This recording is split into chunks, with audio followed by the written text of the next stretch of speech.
Good evening.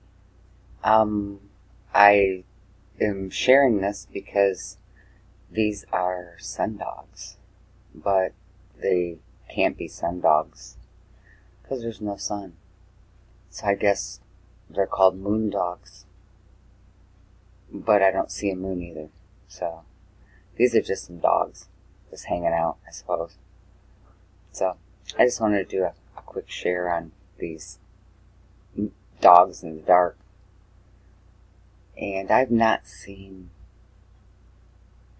dogs in the dark before, so yeah, I just wanted to do a quick share on this because, I mean, it's the times we're in, I guess. I don't know, I can't explain it. So if anyone knows why we would be seeing dogs in the dark, go ahead and leave a comment. Okay. See you soon.